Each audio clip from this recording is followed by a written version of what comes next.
Again, we're calling for an MPL designation for the CTS of Asheville site.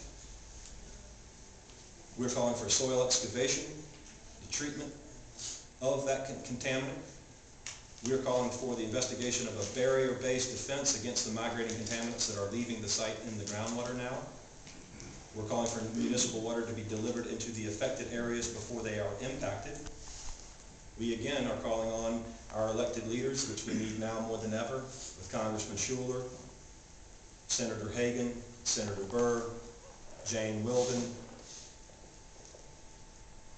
We're calling on our local leadership with David Gant, Carol Weir-Peterson, Holly Jones. We're calling on them to step forward and do the right thing. Might be difficult, might get real uncomfortable, but we're calling on them to do the right thing. We're calling on Roy Cooper to open an investigation into the way the site was handled from NC Diener, and if there are local officials, that they will also have to be investigated.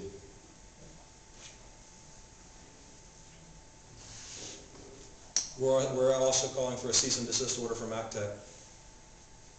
MacTech does not need to be making another cent off of this site. They've studied it enough, they've made enough money. They used to be from Greenville, and they opened a shop here in town.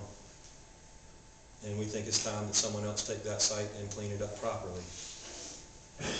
Lastly, we are calling on the complete redaction of the Superfund assignment for the Rice property.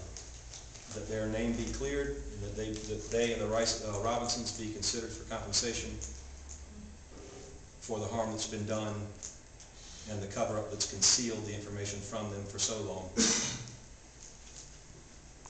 That is the way forward.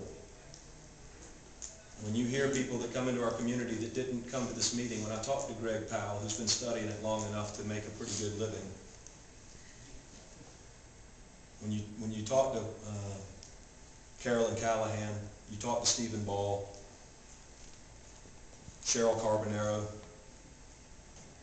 you talk to these people and they want to offer up this idea that we can look to the future, that way we don't ever have to look at the past. That's not going to happen.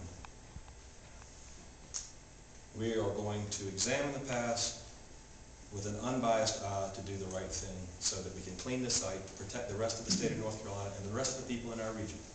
And that is the only way forward.